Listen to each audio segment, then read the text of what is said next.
Hello student, welcome to O2 and Digital Education. Myself Amit Nagar, science teacher. Student, आज हम जो हमने class 8 में जो चैप्टर पढ़ा था माइक्रो ऑर्गेनिजम्स फ्रेंड एंड फो, ठीक है, उसके एक्सरसाइज वाले क्वेश्चन करने वाले हैं. और एक्सरसाइज में हम सबसे पहला जो पार्ट करेंगे, सबसे पहला जो पार्ट होगा वो होगा एमसीक्यूज. और एमसीक्यूज में हम स्टार्टिंग के 15 क्वेश्चन लगाएंगे, ठीक है. और उसके बाद हम शॉर्ट क्वेश्चन करेंगे और उसके बाद हम लॉन्ग क्वेश्चन करेंगे. ओके, तो स्टार्ट करते हैं.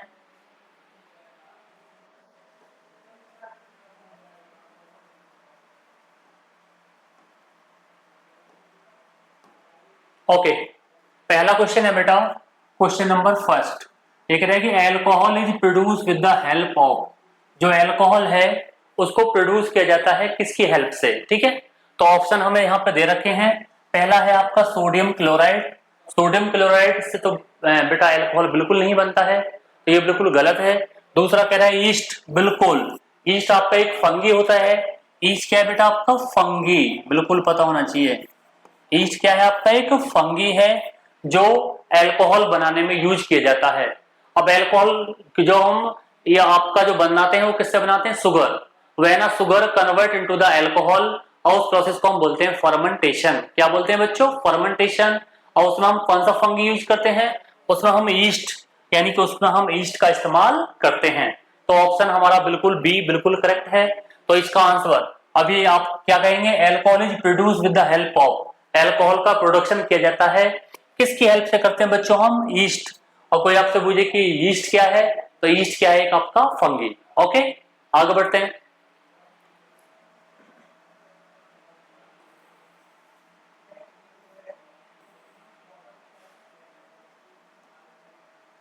Question number 2. अब क्वेश्चन नंबर 2 क्या है बच्चों?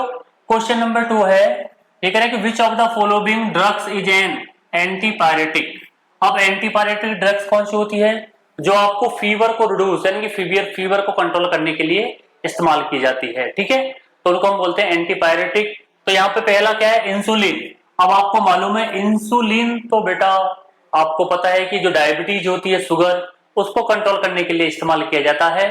तो शुगर आपका जो इंसुलिन है वो एक एंटीपायरेटिक आपका ड्रग्स नहीं है. ओके, तो पहला ऑप्शन बिल्कुल आपका गलत है. दूसरा है आपका एल्कोहल. बिल्कुल, एल्कोहल भी आपको मालूम है, एल्कोहल का इस्तेमाल भी हम फीवर के लिए नहीं करते हैं. तो ऑप्शन नंबर ए भी हमारा क्या है? बिल्कुल गलत है. उसके बाद है स्ट्रेप्टोमाइसिन. स्ट्रेप्टोमाइसिन क्या है बेटा? स्ट्रेप्टोमाइसिन प्यारे बच्चों एक एंटीबायोटिक होती है. और एंटीबायोटिक को तो हम किसके अगेंस्ट लेते हैं? इन्फेक्शन ऑफ जर्म्स, यानी कि जो बैक्टीरिया और फंगस का जो इन्फेक्शन है उसको क्या है कम करने के लिए हम क्या इस्तेमाल करते हैं? एंटीबायोटिक. तो स्ट्रेप्टोमाइसिन एक एंटीबायोटिक है. इसका इस्तेमाल फीवर को कंट्रोल करने के लिए नहीं किया जाता. चौथा है आपका पैरासिटामोल. पैरासिटामोल, बिल्कुल, ये बिल्कुल करेक्ट आंसर है बच्चों कि जो पैरासिटामोल हमारी होती है वो एक एंटीबायोटिक मेडिसिन है, ड्रग्स है, दवाई है, जिसका हम इस्तेमाल करते हैं टू कंट्रोल द फीवर. यानी कि अगर हमें फीवर हो जाता है तो फीवर को कंट्रोल करने के लिए डॉक्टर हमें क्या देता है? पैरासिटामोल. क्या देता है बेटा? पैरासिटामोल. तो ये जो आपकी जो दवाई होती है ये हमारे फीवर को कंट्रोल करती है. ओके, जो टेम्परेचर हमारी बॉडी का बढ़ता है उससे कम करने में हेल्प करती है. ओके, आगे बढ़ते हैं. तो ये आपका पता होना चाहिए कि जो पैरासिटामोल है वो एक एंटीपायरेटिक, यानी कि जो पैरासिटामोल है वो कैसी दवाई है? वो एक एंटीपायरेटिक मेडिसिन है. ओके,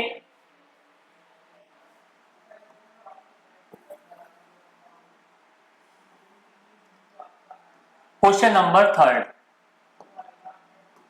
अब क्वेश्चन नंबर 3 क्या है? ये कह रहा है कि what help in rise of bread and dosa dough. आपको मालूम है कि इनमें से कौन हेल्प करता है? जो ब्रेड और डोसा जो होता है उसको क्या है फुलाने के लिए. जो हम डोसा और ब्रेड बनाते हैं तो वो क्या होता है? फूल जाता है. तो उसको स्पंजी बनाने के लिए, उसको फुलाने के लिए हम क्या चीज इस्तेमाल करते हैं? हीट. हीट तो बिल्कुल नहीं है. दूसरा कह रहा है आपका ग्राइंडिंग. ग्राइंडिंग भी नहीं होता है. अब ग्रोथ ऑफ ईच सेल, बिल्कुल, उसमें खमीर मिलाया जाता है. और खमीर को हम क्या बोलते हैं? ईस्ट. जब ईस्ट मिलता है तो जो हमारी जो आपका आपका ब्रेड है, डोसा है, वो सॉफ्टी हो जाता है. स्पंजी हो जाता है। और जब उसमें से कौन सी गैस लिबरेट होती है? CO2। CO2 मतलब बेटा कार्बन डाइऑक्साइड। क्लियर? तो इनको ब्रेड और डोसा, यानी कि जो डोसा डो होती है, लोई जो होती है, और ब्रेड को सॉफ्ट और स्पंजी बनाने के लिए उसमें क्या मिलाया जाता है? ईस्ट। और ईस्ट हमारा क्या होता है बेटा? फंगी होता है। ठीक है, ओके, आगे बढ़ते हैं।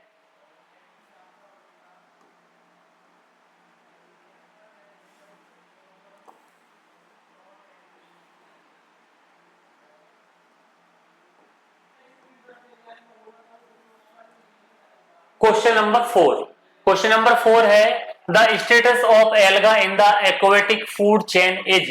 ये कह रहा है कि जो आपका एल्गा है उसमें जो इसका जो एक फूड चेन होती है उसमें जो एल्गा है उसका क्या रोल होता है, और कौन सा? एक्वेटिक फूड में। तो आपको पता है जो एल्गा होते हैं ना बेटा, एल्गा, उनको हम सबसे छोटे प्लांट मानते हैं।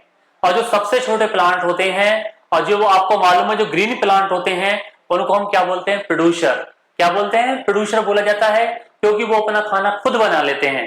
तो आपको पता होना चाहिए कि अर्थ पर जितना भी आपका फोटोसिंथेसिस होता है उसमें 60% जो रोल होता है फोटोसिंथेसिस का, उसमें कौन इन्वॉल्व होते हैं? आपके एल्गा। क्लियर? तो जो एल्गा होते हैं वो हमारे सबसे छोटे प्लांट कहे जाते हैं। क्लियर? तो यहाँ पर जो एल्गा है वो कंज्यूमर तो होते नहीं है, कंज्यूमर में तो सारे एनिमल्स आते हैं। जो कंज्यूमर आपके होते हैं 3 तरह के होते हैं, प्राइमरी, सेकेंडरी और टर्सरी। तो कंज्यूमर में तो ये आते ही नहीं है। इनका जो रोल है वो क्या है? प्रोड्यूसर, क्योंकि ये प्लांट कैटेगरी में आते हैं और जितने भी ग्रीन प्लांट होते हैं उनको हम क्या बोलते हैं? प्रोड्यूसर बोलते हैं। होस्ट, होस्ट तो होते नहीं है ये बिल्कुल भी। ठीक है, और आपका स्मॉल इन साइज हो सकते हैं, एल्गा स्मॉल इन साइज हो सकते हैं, लेकिन जो मेन जो रोल है इनका वो है आपका ये फूड फॉर्मेशन सेल्फ कर लेते हैं, इसलिए इनको प्रोड्यूसर बोला जाता है। क्या बोलते हैं बच्चों को? हम प्रोड्यूसर, जो अपना खाना खुद बनाते हो। तो जो एल्गा होते हैं हमारे, वो जैसे आपने जो ग्रीन ग्रीन कहीं जो मॉइस्चर वाली जगह होगी उसमें ग्रीन ग्रीन वो एक लेयर देखी होगी जिसको हम बोलते हैं काई। जो काई होती है वो भी एक आपका एल्गा है। ओके, आगे बढ़ते हैं।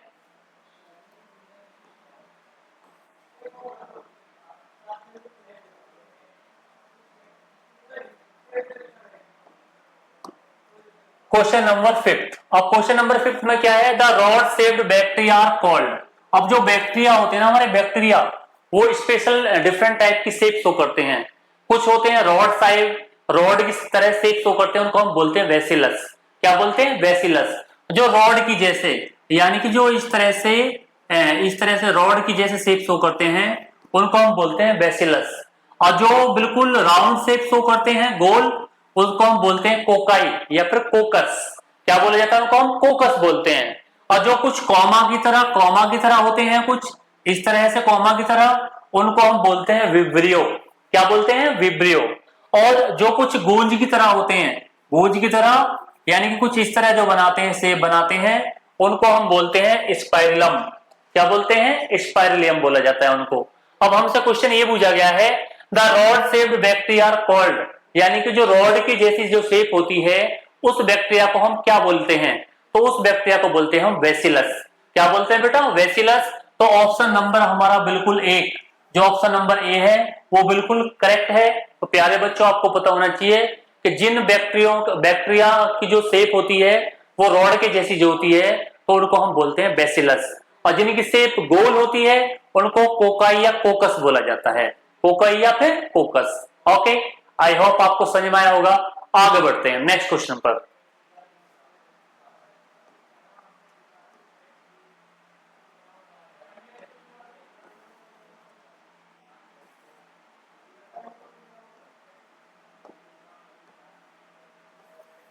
Question number 6। अब क्वेश्चन नंबर 6 में क्या है?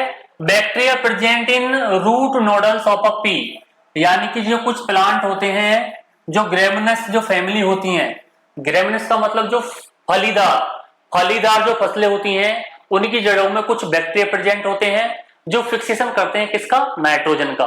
तो अब ये कह रहा है जो बैक्टीरिया यानी कि जो नोडल्स ऑफ पी, जो मटर की जो फैमिली मटर का पौधा होता है उनकी नोडल्स यानी कि जड़ों में जो होते हैं उनको उसको हम क्या बोलते हैं? कौन सा बैक्टीरिया है वो? तो बेटा वो बैक्टीरिया है आपका राइजोबियम। आपको मालूम होना चाहिए प्यारे बच्चों, राइजोबियम वो बैक्टीरिया होता है जो मटर फैमिली, जो मटर वाली जो फैमिली होती है उसमें जितने भी प्लांट आते हैं उनकी रूट के अंदर प्रेजेंट होता है, रूट में, और वहां पर वो फिक्सेशन करता है किसका, नाइट्रोजन का, और जो नाइट्रोजन प्रोवाइड कराता है किसको, प्लांट को, और प्लांट उसे क्या प्रोवाइड कराता है, फूड प्रोवाइड कराता है। तो ऐसे रिलेशन को हम सिम्बायोटिक, ऐसे रिलेशन को हम क्या बोलते हैं, सिम्बायोटिक रिलेशन बोलते हैं, क्योंकि इसमें दो स्पीसीज एक दूसरे से इंटर कनेक्ट है और दोनों को एक दूसरे से क्या मिल रहा है, बेनिफिट मिल रहा है, तो उस रिलेशन को हम बोलते हैं सिम्बायोटिक रिलेशन।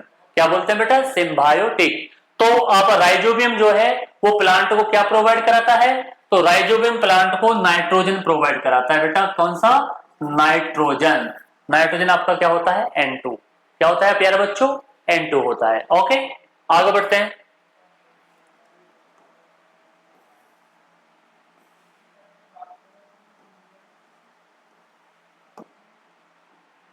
Question number 7। अब क्वेश्चन नंबर 7 कह रहा है the micro organisms which contain chlorophyll, यानी कि वो माइक्रो ऑर्गेनिजम्स जिसमें क्लोरोफिल प्रेजेंट होता है।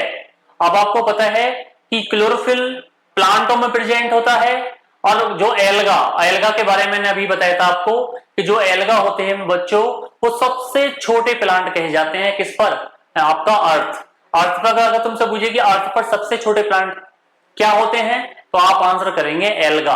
एल्गा जो आपके जो होता है वो सबसे छोटे प्लांट कहे जाते हैं। तो अब यहां देखें तो ये माइक्रो ऑर्गेनिज्म जिनमें क्लोरोफिल होता है उनको वायरस कहते हैं, बिल्कुल नहीं। वायरस तो हमेशा होस्ट सेल, यानी कि जो दूसरे की सेल जो होती है उस पर अपना अधिकार जमाते हैं और उस एनिमल को या फिर प्लांट को क्या कहते हैं, हार्मफुल, यानी कि उसकी बॉडी को इफेक्ट करते हैं। क्लियर, तो ये ऑप्शन बिल्कुल गलत है। दूसरा फंगस, फंगस बिल्कुल नहीं, फंगस में कभी भी आपका क्लोरोफिल प्रेजेंट नहीं होता, फंगस में कभी भी क्लोरोफिल प्रेजेंट होता नहीं है, ये भी ऑप्शन गलत है। एल्गा, सी वाला क्वेश्चन जो है एल्गा, ये बिल्कुल सही है बेटा। जो एल्गा मैंने आपको बताया था कि बहुत ही छोटे प्लांट होते हैं और इनमें क्या होता है प्यारे बच्चों, क्लोरोफिल प्रेजेंट होता है, और क्लोरोफिल की वजह से तो इनका जो कलर है वो कैसा होता है, ग्रीन। क्लोरोफिल एक ऐसा पिगमेंट है जो ग्रीन कलर के लिए रेस्पॉन्सिबल होता है। जो फोटोसिंथेसिस जो प्रोसेस होता है बेटा पौधों में, तो वहां पे भी ये आपका जो फोटोसिंथेसिस इक्वेशन होती है उसमें इसकी प्रेजेंटेशन होती है इस पिगमेंट की, और इस पिगमेंट का नाम है आपका कौन सा, क्लोरोफिल। क्या बेटा, क्लोरोफिल। अगर आपसे पूछा जाए कि जो पौधे जो होते हैं मोस्टली उनकी जो पत्तियां होती हैं वो ग्रीन कलर की होती हैं, तो वो किसकी वजह से होती हैं, तो आप आंसर करेंगे क्लोरोफिल की वजह से। और क्लोरोफिल एक क्या है, क्लोरोफिल एक पिगमेंट है, कौन सा पिगमेंट, ग्रीन पिगमेंट। किसके लिए रेस्पॉन्सिबल है ये, ग्रीन कलर के लिए। ओके, आगे बढ़ते हैं।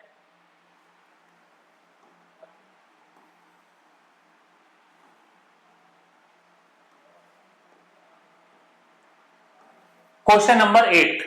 क्वेश्चन नंबर 8 में कह रहा है the disease cause by the protozoa, यानी कि जो बीमारी है जो प्रोटोजोआ के द्वारा फैलती है। आपको पता होना चाहिए कोई बीमारी है जो किसके द्वारा फैलती है, प्रोटोजोन्स, यानी कि प्रोटोजोन्स के द्वारा फैलती है। तो इसमें आपका ट्यूबरक्लोसिस, ट्यूबरक्लोसिस आपका टीबी होता है बेटा, तो ये प्रोटोजोन्स के द्वारा नहीं फैलती, ये तो बैक्टीरिया के द्वारा फैलती है। किसके द्वारा बेटा, ट्यूबरक्लोसिस किसके द्वारा फैलती है, आपकी बैक्टीरिया, और इससे हमारे जो लंग्स हैं, जो फेफड़े हैं वो अफेक्टेड होते हैं, किसके द्वारा, जो ट्यूबरक्लोसिस, और इसको कॉमन बोला जाता है टीबी।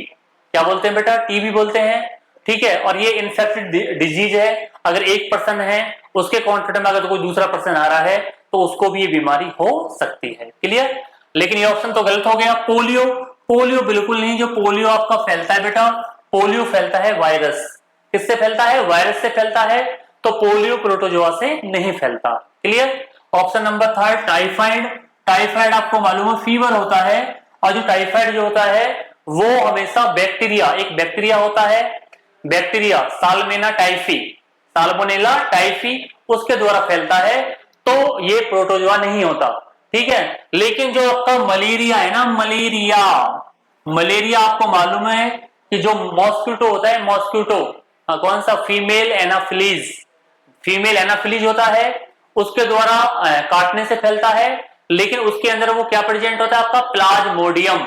ये प्यारे बच्चों बिल्कुल पता होना चाहिए, प्लाज्मोडियम, प्लाज्मोडियम, प्लाज्मोडियम एक पैरासाइट होता है, ठीक है। इसके द्वारा ये बॉडी में क्या होता है, जो मच्छर का जो आपकी सैलाइवा होती है उसके द्वारा ये पैरासाइट जो है बॉडी में एंटर कर जाता है, और उसके बाद जब ये ब्लड में अपनी मात्रा, ब्लड में अपना नंबर बढ़ाना स्टार्ट कर देता है, तो तुरंत हमारी बॉडी में क्या होता है बेटा, हमें तुरंत ठंड लगती है, और ठंड के साथ तुरंत हमें क्या होता है, फीवर आता है। तो वो सिम्टम्स यानी कि ये लक्षण है कौन सी बीमारी के, मलेरिया। तो कोई आपसे पूछे कि मलेरिया के क्या लक्षण होते हैं, तो जब आप डॉक्टर के पास जाते हैं तो डॉक्टर आपसे सबसे पहले यही पूछता है, अच्छा ये बताओ कि आपको ठंड लगी थी। अगर आप ये बोलते कि हाँ सर डॉक्टर, अगर आप बोलते हैं कि डॉक्टर साहब मुझको बहुत ठंड लगी थी, तो वो तुरंत आपको किसकी दवाई देगा, मलेरिया की दवाई देगा बेटा। ओके, आगे बढ़ते हैं।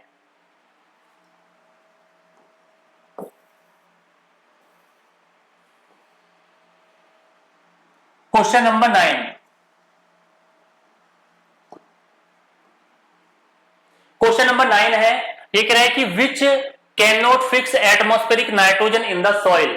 इनमें से कौन है वो जो नाइट्रोजन का फिक्सेशन नहीं करता है, ठीक है, मिट्टी से।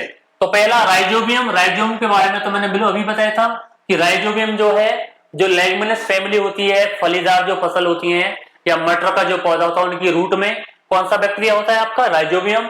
ये तो फिक्सेशन करता है किसका, नाइट्रोजन का। आगे आपका कौन सा है, क्लोस्ट्रिडियम्स। क्लोस्ट्रिडियम्स ये भी आपका बेटा फिक्सेशन करता है किसका, नाइट्रोजन का, प्लांटों में। तीसरा एजेटोबैक्टर, ये भी एक आपका बेटा बैक्टीरिया है, और ये भी फिक्सेशन करता है किसका, नाइट्रोजन का।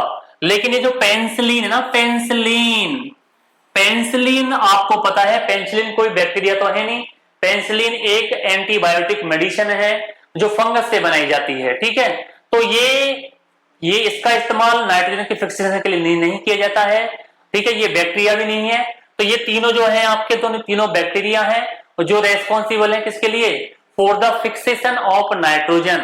यानी कि प्लांट की जो ग्रोथ के लिए ये इन्वायरमेंट से या मिट्टी से किसका फिक्सेशन करते हैं, नाइट्रोजन का।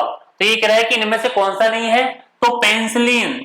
और पेनिसिलिन नहीं है बेटा, क्योंकि पेनिसिलिन एक एंटीबायोटिक दवाई है। तो कोई आपसे पूछे कि सबसे पहली बनने वाली एंटीबायोटिक मेडिसिन कौन सी थी, तो सबसे पहली बनने वाली एंटीबायोटिक मेडिसिन आपकी पेनिसिलिन थी, जिसको किसने बनाया था, अलेक्जेंडर फ्लेमिंग। अलेक्जेंडर फ्लेमिंग ने इसको बनाया था, और इसको किससे बनाया गया था, फंगस से। और उस फंगस का नाम क्या था, पेनिसिलियम नोटेटम। पेनिसिलियम नोटेटम से इससे बनाया गया था। क्लियर।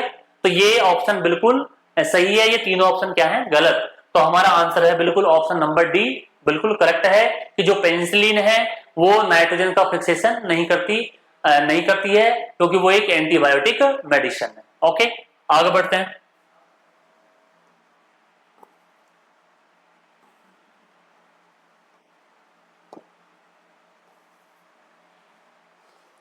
क्वेश्चन नंबर 10, ये कह रहा था disease cause by the fungi. यानी कि इनमें से ये चार ऑप्शन हमें दे रखे हैं, इनमें से हमें वो बताना है, वो उस बीमारी को बताना है जो फंगी से बॉडी में फैलती है। क्लियर। तो पहला कह रहा है कौन सा, मिसेल्सिस।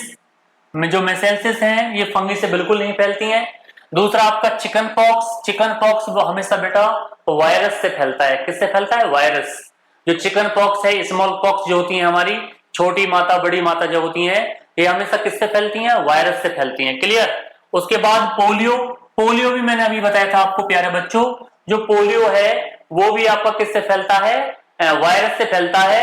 ये कह रहा है कि ये फंगी से कौन सा फैलता है, तो रिंग वॉर्म। बिल्कुल, ये बेटा कई बार कंपटीशन में पूछ लिया गया है। जो बड़े बड़े कंपटीशन होते हैं, दिल्ली पुलिस, यूपी पुलिस, उनमें ये क्वेश्चन आता है। तो जो रिंग वॉर्म, जितनी भी एलर्जी वाली डिजीज होती है ना, एलर्जी वाली, जितनी भी एलर्जी वाली, इच वाली बीमारी होती है, वो हमेशा किससे फैलती हैं, वो हमेशा फंगस से ही फैलती हैं।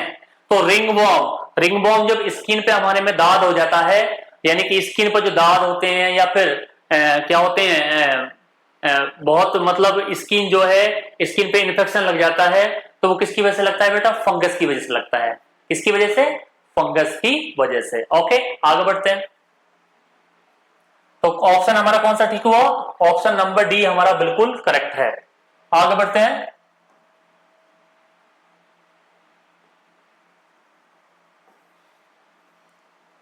क्वेश्चन नंबर 11, अब क्वेश्चन नंबर 11 है,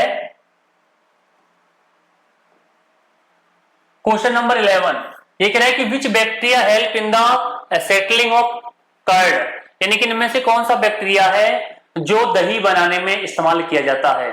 तो मैंने आपको बताया था कि अगर दही से वाली, दूध वाली कोई भी चीज आती है उसमें जो बैक्टीरिया होता है वो होता है लैक्टोबैसिलस। कौन सा? लैक्टोबैसिलस। लैक्टोबैसिलस वो बैक्टीरिया होता है जिससे जो मिल्क होता है वो कन्वर्ट हो जाता है किसमें? कर्ड में। यानी कि दूध से जो दही बनती है वो किस बैक्टीरिया के द्वारा बनती है? उसको बोला जाता है बेटा लैक्टोबैसिलस। अब हम इसमें ऑप्शन ढूंढते हैं, ये है राइजोबियम, बिल्कुल नहीं, अभी बताया था मैंने आपको। लैक्टोबैसिलस बिल्कुल करेक्ट आंसर है। लैक्टोबैसिलस ही तो वो बैक्टीरिया है जो दूध जो होता है हमारा मिल्क उसको कन्वर्ट करता है किसमें? कर्ड। कर्ड का मतलब दही, यानी कि दूध से जो दही बनती है वो प्यारे बच्चों वो किस बैक्टीरिया की हेल्प से बनती है? लैक्टोबैसिलस। क्लियर? एक रहा है कि विब्रियो कॉलेराई, बिल्कुल नहीं, इससे तो कोरेला, कोरेला का मतलब हैजा होता है बॉडी में, तो हैजा होता है, ये दही के लिए रिस्पॉन्सिबल नहीं है। उसके बाद बेसिलस, ये भी नहीं है बिल्कुल। तो जो हमारा ऑप्शन है ऑप्शन नंबर बी बिल्कुल करेक्ट आंसर है, लैक्टोबैसिलस। लैक्टोबैसिलस वो बैक्टीरिया होता है बेटा जो दूध को कन्वर्ट कर देता है किसमें? दही में। ओके, आगे बढ़ते हैं।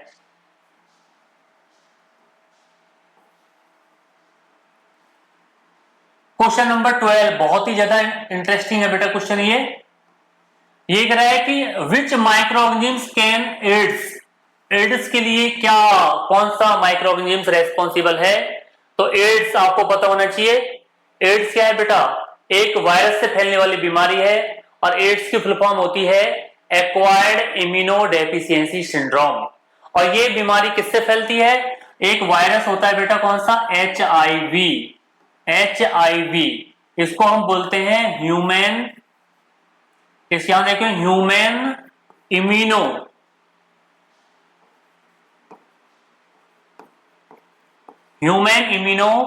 डेफिशिएंसी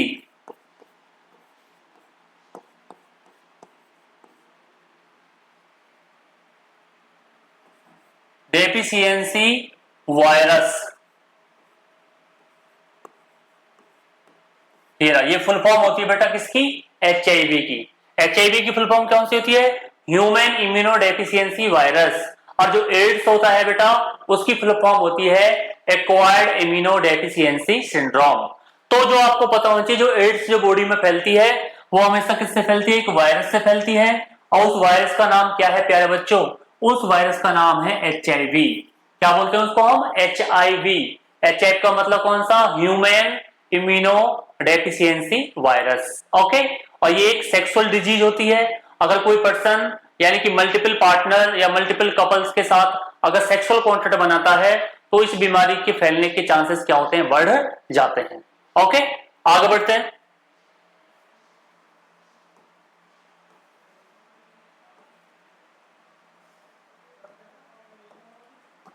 क्वेश्चन नंबर 13 ये कह रहा है कि which of the following disease is spread due to the bacteria, इनमें से कौन सी बीमारी है जो बैक्टीरिया के द्वारा फैलती है?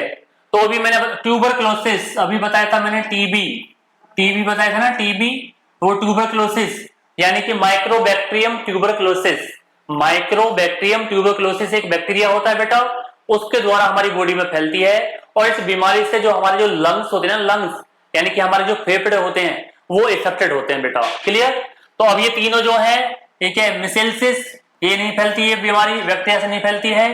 पोलियो ये भी नहीं फैलता है। चिकन पॉक्स अभी बताया था ये भी नहीं फैलता है।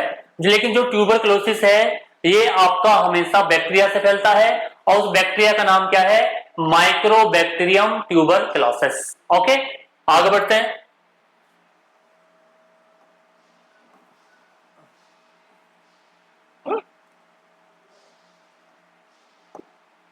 Question number 14।